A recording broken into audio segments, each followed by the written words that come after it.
الرحمن الرحيم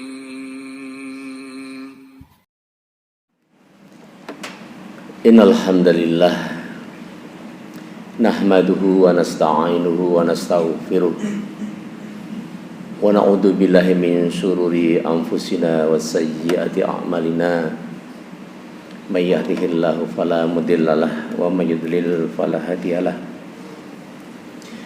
أشهد أن لا إله إلا الله وحده لا شريك له له الملك وله الحمد وهو على كل شيء قدير وأشهد أن محمدا عبده ورسوله لا رسول ولا نبي من بعده اللهم صل وسلم وبارك على محمد وعلى آله وأصحابه ومن تبعهم بإحسان إلى يوم الدين أما بعد أيها الحاضرون أوصيكم ونفسي بتقوى الله فقد فاز المتقون قال الله تعالى في كتابه الكريم أعوذ بالله من الشيطان الرجيم يا أيها الذين آمنوا اتقوا الله حق تقاته ولا تموتن إلا وأنتم مسلمون صدق الله العظيم. Ma'asyiral muslimin, sidang jamaah Jumat yang disayangi Allah, yang dirindukan surga Allah Subhanahu wa taala. Marilah kita bersyukur padanya, pada Allah semata, tanpa pernah mensyarikatkannya, karena hanya Allah Subhanahu wa taala yang konsisten memberikan apa saja yang telah dijanjikan. Ketika Allah mengatakan la in syakartum la azidanakum, kalau Anda sekalian bersyukur dalam posisi kenikmatan itu, maka kami akan tambahkan kenikmatan itu. Oleh karenanya, ma'asyiral muslimin rahimakumullah, kita bersyukur kepadanya, kepada Allah semata. Karena saat ini kita masih diberikan kekuatan untuk ikut beribadah dalam suatu peribadatan yang diselenggarakan oleh Allah Subhanahu wa taala di muka bumi ini.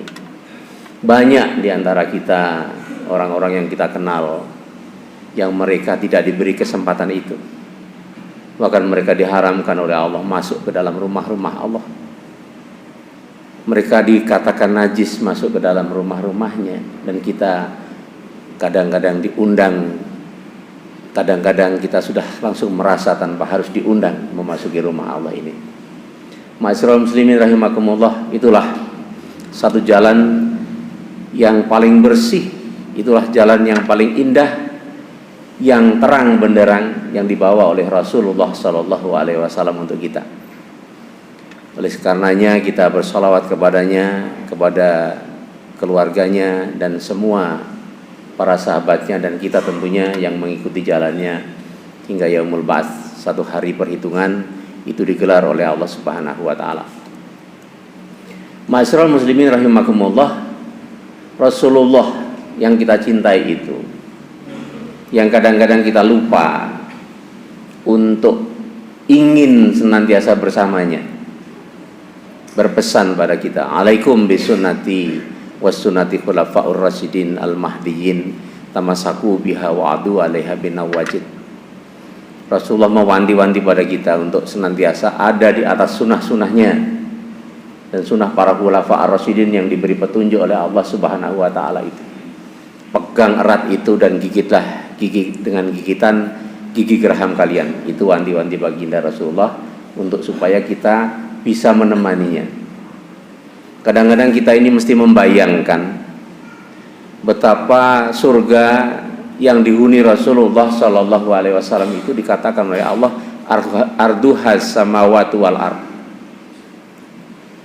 luasnya seluas langit dan bumi. Kita membayangkan ada di sebuah mall yang penuh dengan segala sesuatu yang kita inginkan. Ketika kita sendirian di sana, tidak ada kasir, tidak ada siapapun, itu rasanya juga kurang nikmat. Kita bersama istri saja, tanpa mengajak putra-putri kita di sebuah tempat yang luar biasa mewah dan sebagainya, kita akan ingat anak cucu kita, anak istri kita, saudara kita.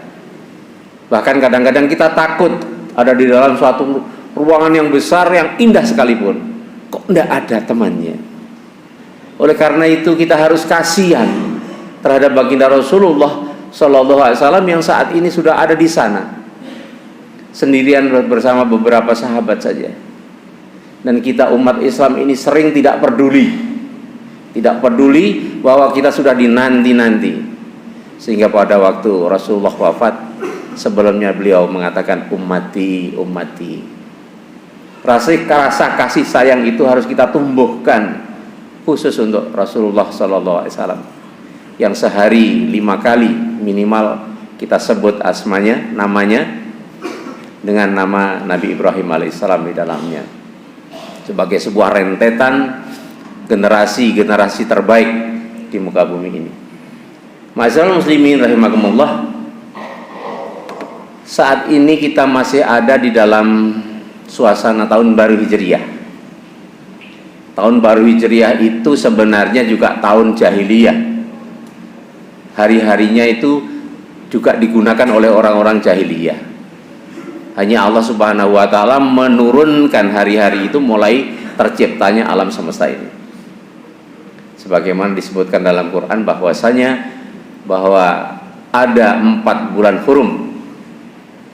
Ada 4 bulan yang luar biasa di dalamnya, dan diciptakan 12 bulan dan sebagainya itu, dan kita tahu, dan diawalkan oleh Umar Ibnul Khattab untuk menandai sejarah ini, bahwa muslim itu bergeliat itu dengan tahun Hijriyah ini. Kadang-kadang kita tidak tahu, anak-anak kita, siswa-siswi kita, bahkan kita sendiri, kalau ditanya tahun Hijriyah itu apa itu tahun Hijriyah? Kalau tahunnya orang-orang yang miladiyah, yang mereka ada bersama orang-orang Nasrani, orang Yahudi, mereka menggunakan tahun yang kita gunakan juga pada saat ini. Nah, mereka menandai dengan kapan dilahirkannya, itu pun juga tidak pas tanggal 1, dijadikan satu patokan sebagai tanggal sebuah tahun yang diselenggarakan. Oleh karenanya kalau Rasulullah ada pada posisi bulan ketiga Rabiul Awal tanggal 12, dan ini menjadi satu bentuk tonggak yang luar biasa, sehingga Umar Ibnul Khattab menggunakan istilah tahun Hijriyah ini dimulai dari tahun di mana Rasulullah melaksanakan hijrah itu. Ma'asyiral muslimin rahimakumullah, ada satu hal yang penting dengan masalah tahun Hijriyah ini, atau hal-hal yang berhubungan dengan hijrah Rasulullah Shallallahu Alaihi Wasallam. Ini sangat terkenal, anak-anak kecil pun juga hafal dengan hadis ini. Innamal a'malu binniyat. Dan ini hadis ini diriwayatkan oleh Umar Ibnul Khattab, Abu Hafsin. Innamal a'malu binniyat wa innamal likulli imri'in ma nawa. Kan begitu. Sesungguhnya segala sesuatu, semua perilaku kita itu tergantung niat kita. Ini kan luar biasa. Bahkan kita ini membuat suatu bentuk perencanaan program-program itu mestinya juga harus identik dengan bagaimana Allah memberikan tugas-tugas kita di muka bumi ini. Kata Nabi, "Faman kanat hijratuhu lillahi wa rasulihi, fa hijratuhu lillahi wa rasulihi." Barang siapa yang dia hijrah itu dari suatu tempat yang biasa menuju ke yang lebih baik menuju ke yang luar biasa. Kalau muslim hijrahnya itu ya langsung tujuannya adalah surga. Tujuannya adalah sesuatu yang tidak terbatas. Oleh karenanya keyakinan kita itu sesuatu hal yang tidak terbatas sampai surga itu, maka amaliyah kita pun seharusnya kita sikapi dengan sesuatu yang tidak terbatas pula. Selalu ada kaitannya dengan Allah Subhanahu wa taala. Dibandingkan oleh Rasulullah tentang hijrah itu. Faman kanat hijratuhu lillahi wa rasulihi, fa hijratuhu lillahi wa rasulihi. Yang mereka hijrahnya itu untuk Allah dan Rasulnya, maka hijrahnya juga Allah dan untuk dapat Allah dan Rasulnya, pesuruhnya itu, yakni Rasulullah SAW. Wa man kanat hijratuhu lidunya yusibuha aw imra'atan yankihuha. Nah, ini luar biasa perbedaannya dibandingkan oleh Rasulullah. Dan barang siapa yang mereka hijrahnya, perubahan perilakunya itu dikarenakan pengen dunia dan juga perempuan yang diinginkannya, fa hijratu ilama hajara ilaiha, maka hijrahnya ya kepada apa yang diinginkan itu. Artinya perbandingan masalah kebaikan itu betul-betul ditata oleh Allah Subhanahu wa taala lewat nabinya, dengan memperbandingkan diri Allah Subhanahu wa taala dan nabinya dan dunia seisinya ini beserta sesuatu yang paling indah bagi laki-laki, yakni wanita. Sesungguhnya kalau kita berpikir dunia dan seisinya ini tidak ada apa-apanya terbanding baginda Rasulullah saja. Oleh karenanya ma'asyiral muslimin, baru-baru ini terjadi sesuatu hal yang tidak kita sangka-sangka, bahwa banyak orang menerjemahkan masalah kekuasaan, masalah kepatuhan diri kita kepada penguasa misalnya. Banyak orang yang mencoba mengartikan surat Nisa surat keempat ayat 59, a'udzubillahi minasyaitonirrajim, ya ayyuhalladzina amanu atiullah wa atiur rasul wa ulil amri minkum fa in tanaza'tum fi syai'in faruddu ilallah wa rasuli in kuntum tu'minuna billahi wal yaumil akhir dzalika khairun wa ahsanu ta'wila. Sering ayat Al-Quran itu dibuat main-main, dicoba dibandingkan dengan apa saja yang berhubungan dengan duniawi, kemudian selesai di situ ketika sudah diperbandingkan itu. Bayangkan hari-hari ini orang mengatakan bahwa kepemimpinan itu harus ada sisi-sisi kepatuhan kepada penguasa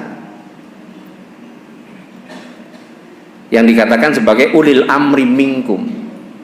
Padahal dalam ayat ini kalau kita baca dengan jelas, pelan-pelan, dengan ketawaduan kita kepada Allah Subhanahu wa taala dan menghargai baginda Rasulullah sallallahu alaihi wasallam, maka ketemulah di situ. Ya ayyuhalladzina amanu, hai orang yang beriman. Coba kita disebut orang yang beriman, tidak satu pun yang ditinggalkan sebagai orang yang beriman. Karena sesungguhnya permasalahan keberimanan itu masalah yang krusial, yang itu sedikit saja tersentuh maka menjadi sesuatu hal yang bisa memicu semangat seseorang untuk menyikapi sentuhan itu. Komunis sekalipun mempunyai keyakinan bahwa Allah Tuhan itu tidak ada. Jadi punya keyakinan, kalau keyakinan disentuh, maka dia akan juga mencoba merefleksi, merespon apa saja sentuhan itu. Apalagi Muslim yang dia punya Tuhan. Tidak peduli itu Muhammadiyah, tidak peduli itu NU, yang baru-barusan ini adalah Az-Zaitun misalnya. Itu semuanya kebetulan Muslim. Semuanya bertuhan kepada Allah Subhanahu wa taala. Dan ini kalau disentuh sedikit, maka akan mengakibatkan suatu respon yang luar biasa di negeri kita ini. Khususnya di Indonesia ini, karena kebebasan segala sesuatu menerjemahkan atas dirinya sendiri itu seolah-olah dibolehkan. Kalau di negara-negara yang begitu rigid dengan hukum, maka tidak diperbolehkan. Ya ayyuhalladzina amanu, orang-orang yang beriman, atiullah wa atiur rasul. Patuhlah kalian, ikuti Allah dan Rasulnya. Kemudian dikatakan wa ulil amri minkum, dan penguasa-penguasa kalian. yang saat itu berkuasa atas kalian, artinya pemerintah. Sering ayat ini dipotong di sini. Padahal kalau kita lanjutkan dengan perkataan fa in tanaza'tum fi syai'in, dan apabila kalian ada satu perbedaan, geseh sedikit saja di antara kalian, ya. Artinya ada perbedaan pendapat di antara kalian, maka di situ tidak mungkin kita itu berbeda pendapat dengan Allah Subhanahu wa taala, kan tidak mungkin. Berbeda pendapat dengan Rasulullah juga tidak mungkin. Kalau panjenengan ada salah satu yang mengatakan saya sedikit berbeda dengan Rasulullah, misalnya kalau zaman Rasulullah kan demikian menata keluarga itu, kalau di saat ini menata keluarga ya harus seperti ini misalnya. Kalau zaman Rasulullah itu ngomong sekolah misalnya, itu tidak perlu dengan ngomong pasar. Ya biarlah Rasulullah mengatakan misalnya sekolah itu harus dikelola bagaimana marketingnya, kan itu pasar. Makanya sekolah hari ini agak sedikit rancu. Keikhlasan para guru dan orang pemilik sekolah itu menjadi buyar. Karena pasar itu ada tempat terjelek-jelek tempat. Sedangkan pendidikan itu terbaik-baik, sebaik-baik tempat. Nah, seperti itu. Oleh sebab itu tidak bisa dicampurkan. La talbisul haq bil batil. Jangan coba-coba campurkan hak dengan batil. Rasulullah SAW itu diberitahu oleh Allah Subhanahu wa taala, katakan ya Muhammad, kebenaran itu telah datang dan kebatilan itu hilang, binasa. Qul ja'al haqqu wa jahaqal batil innal batila kana zahuqa. Itu sebuah semangat dari seorang muslim bahwasanya kalau dia mampu menghadirkan kebaikan, mampu menghadirkan kebenaran, maka hilanglah keburukan-keburukan itu. Ya Pak, di sekolah-sekolah kita ini kadang-kadang sekolah itu sudah bagus begitu, masih tetap berbicara masalah-masalah pemasaran sekolah itu, sehingga keikhlasan mereka di dalam mendidik putra-putrinya, siswa-siswinya kadang-kadang terbengkelai, tidak terindahkan dikarenakan masalah-masalah pasar itu. Oleh sebab itu ketika kita berbeda dengan Rasulullah, kita berani mengatakan saya berbeda dengan Rasulullah, maka insya Allah orang-orang yang semacam itu akan disuruh oleh Allah Subhanahu wa taala untuk mengambil sendiri, melihat sendiri kursinya di neraka. Oleh sebab itu berbeda, berselisih dengan Allah dan Rasulnya tidak mungkin. Nah, lalu ketika Allah mengatakan fa in tanaza'tum fi syai'in, maka apabila di antara kalian itu ada suatu beda pendapat di dalam segala sesuatu, ini potensi beda pendapat itu adalah para pemimpin bangsa, penguasa dengan masyarakatnya. Dibenarkan dalam Islam, diperbolehkan, sehingga orang-orang yang merasa dirinya ada pada posisi penguasa, entah itu dalam penguasaan di rumah kecil kita, di RT kita, di daerah kita, di kota kita, semuanya itu harus dikembalikan faruddu ilallah wa rasulih. Maka dia harus kembali kepada Allah dan Rasulnya, dan tidak kepada ulil amri itu. Artinya sebenarnya Muslim atau orang-orang Islam itu diberikan al-fathu oleh Allah Subhanahu wa taala, kebebasan yang luar biasa, sehingga tidak ada istilah nanti tangkep menangkep, bully membuli antara pemimpin bangsa dengan bangsa yang dikelolanya. Sehingga kita bisa memberikan centrang saja, mengidentifikasi ini pemerintahnya orang-orang Muslim kah atau orang-orang kafir. Orang kafir itu adalah menutup batinnya dari apa yang diturunkan oleh Allah Subhanahu wa taala. Allah mengatakan, in kuntum, jika kalian itu adalah tu'minuna billahi wal yaumil akhir, kalian itu beriman kepada Allah dan juga hari akhir, dzalika khairun wa ahsanu ta'wila, inilah sebaik-baik takwilah itu suatu akibat yang akan ada. Sehingga ketika kita melihat sekarang ini carut marut antara muslim dengan muslim, sesuatu yang sudah buruk ini ditutupi dengan keburukan-keburukan berikutnya. Saya tidak ingin mengajak para jamaah untuk menghormati Az-Zaitun hari ini, tidak. Karena setiap lembaga itu pasti ada kesalahan. Tetapi ketika lembaga muslim, lembaga Islam ini dibenturkan kepada umat Islam sendiri, maka yang kita perlukan adalah kita kembali pada menghormati peribadatan diri kita masing-masing. Dr. Muhammad Iqbal tahun 1966,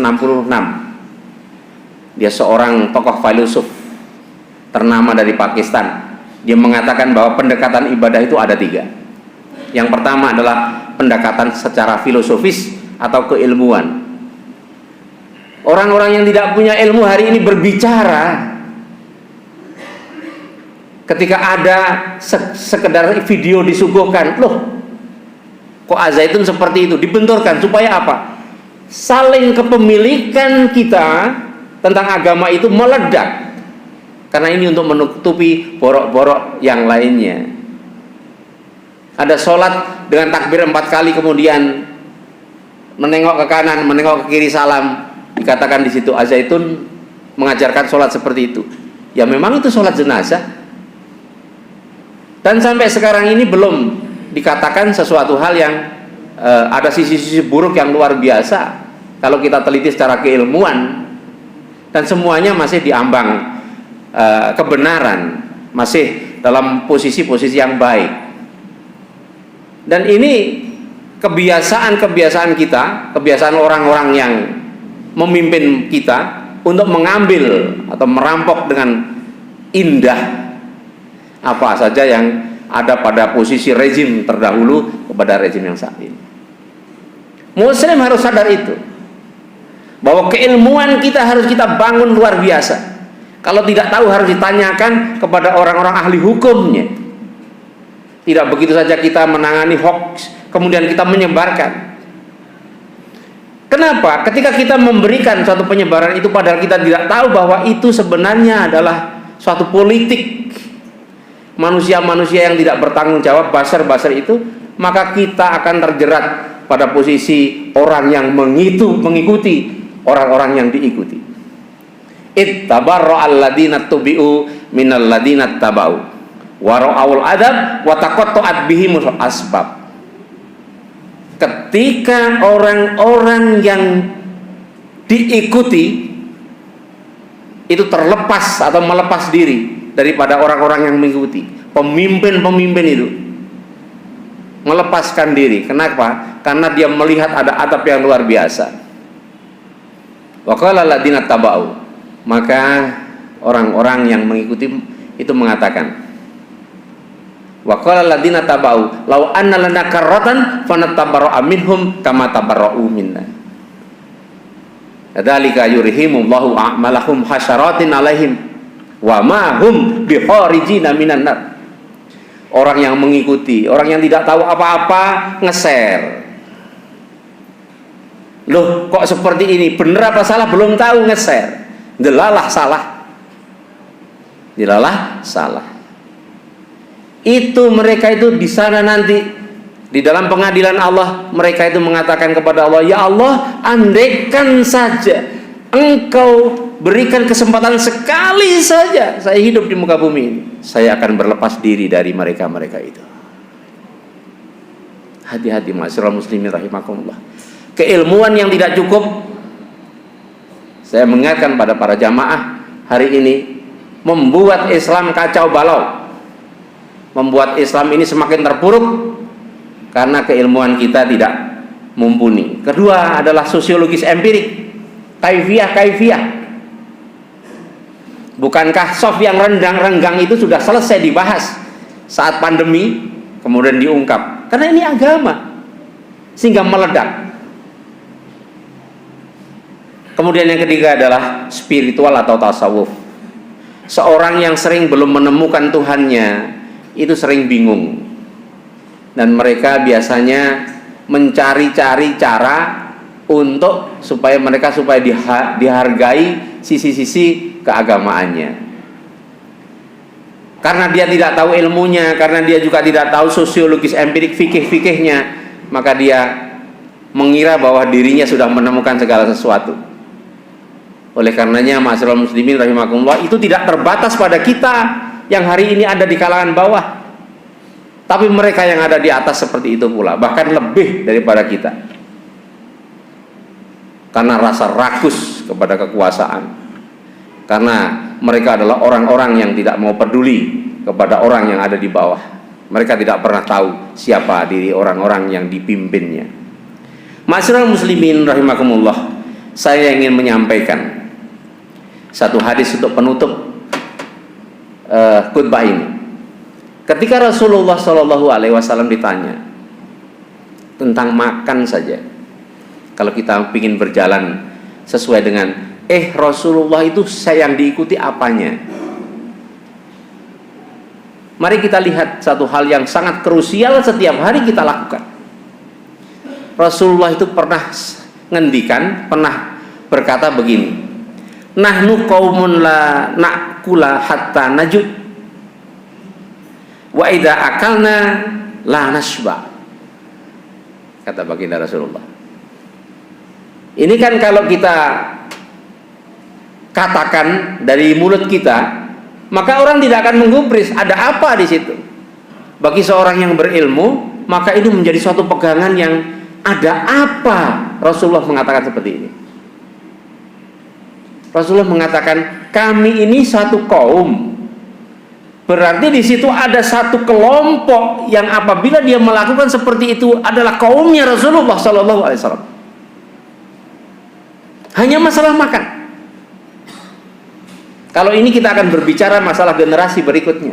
Kalau kita ini akan berbicara masalah kekuasaan kita dalam rumah kita. Kalau kita ingin di antara kita, di antara teman-teman kita, kita sebarkan. Kami ini kaum yang apabila, kata Rasulullah, kaumun la na'kula, kami ini tidak makan hatta naju, sampai kami ini lapar. Kaumnya Rasulullah itu suka lapar, bukan kelaparan. Suka lapar. Setelah diteliti bahwa orang yang suka berpuasa dan lapar itu dia tidak pernah terdapat penyakit kanker dan dia senantiasa cerdas di dalam berpikir. Sebelum dia lapar betul, dia tidak makan. Itu muslim hari ini tidak seperti itu. Di rumah kita mencoba menjadwal makan untuk anak-anak kita, untuk kita bahkan. Di kantor kita kalau tidak ada sedikit makanan saja, wah sudah rapat, sudah sampai jam sekian, kok belum ada makannya. Muslim seharusnya mengatakan enak ya luwe. Tapi tidak, hanya dikarenakan makan kadang-kadang di antara kita bisa berbenturan, di antara pemimpin Islam di kantor kita bisa dengan bawahannya berbenturan hanya karena makan. Oleh karenanya hari ini ma'asyiral muslimin rahimakumullah, kalau masalah makan saja sangat diperhatikan oleh Rasulullah, dan jangan-jangan dikarenakan kita ini suka kenyang tidak diakui sebagai kaumnya baginda Rasulullah. Mari hal-hal yang dikatakan bahwa di dalam Rasulullah itu laqad kana lakum fi rasulillahi uswatun hasanah itu kita uber betul hari ini. Kalau jadi pemimpin bangsa, maka kalau ada perbedaan dia kembali kepada kitab Allah, kepada Rasulnya. Dan kalau kita jadi muslim sejati, kita mengungkapkan, oh kok ada sesuatu kepincangan di negara ini. Barang siapa di antara kalian, kata Rasulullah, man ra'a minkum munkara, ketika melihat kemungkaran, falyughayyir, maka silahkan Anda rubah biyadih, dengan tangan Anda.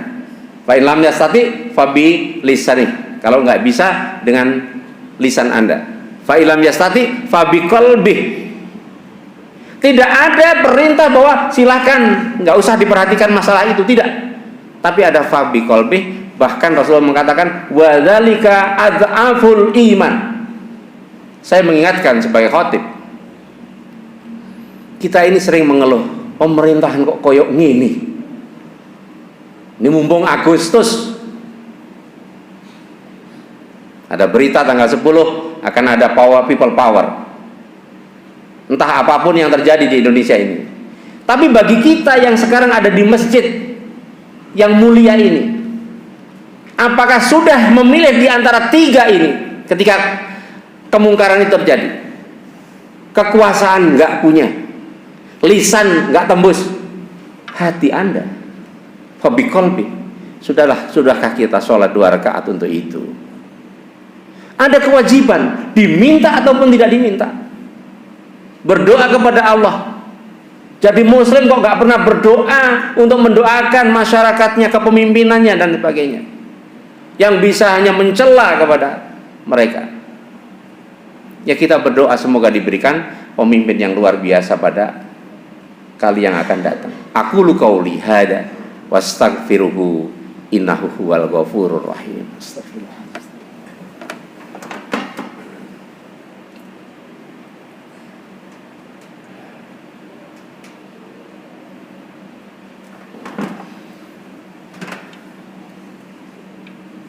Alhamdulillahirabbil alamin. Asyhadu an la ilaha illallah wa asyhadu anna Muhammadar Rasulullah. Allahumma shalli wa sallim wa barik ala Muhammad wa ala alihi wa sahbihi ajmain. Qala Allah ta'ala fi kitabil karim, ya ayyuhalladzina amanu taqullaha haqqa tuqatih wa la tamutunna illa wa antum muslimun. Wa qala Allah aidan, innallaha wa malaikatahu yusholluna 'alan nabi. Ya ayyuhalladzina amanu sallu alaihi wa sallimu taslima. Ma'asyiral muslimin rahimakumullah, marilah kita bersyukur dan berdoa kepada Allah Subhanahu wa taala, semoga kehidupan kita ini menjadi orang-orang yang mampu memilih ketika pilihan-pilihan itu diberikan oleh Allah dan Rasul-Nya. Memilih, paling tidak memilih menjadi orang yang terlemah dengan hati kita. A'udzubillahi minasyaitonirrajim. Bismillahirrahmanirrahim. Alhamdulillahirabbil alamin. Hamdan yuafi ni'amah wa yukafi majidah. Ya Rabbana lakal hamdu kama yanbaghi li jalali wajhika wa 'azimi sultanik. Allahumma shalli wa sallim wa barik ala Muhammad wa ala alihi wa ashabihi ajmain. Allahumma ighfir lil muslimin wal muslimat wal mu'minin wal mu'minat wal ahya'i minhum wal amwat innaka sami'un qaribun mujibud da'wat wa qadiyal hajat. Allahumma afriq alaina sabran wa thabbit aqdamana wansurna 'alal qaumil kafirin. Rabbana dhalamna anfusana fa illam taghfir lana wa tarhamna lanakunanna minal khasirin. Rabbana hab lana min azwajina wa dzurriyyatina qurrata a'yun waj'alna lil muttaqina imama. Rabbana dhalamna anfusana fa illam taghfir lana wa tarhamna lanakunanna minal khasirin. Rabbana atina fid dunya hasanah wa fil akhirati hasanah wa qina adzabannar. Walhamdulillahirabbil alamin. Aqimissalah.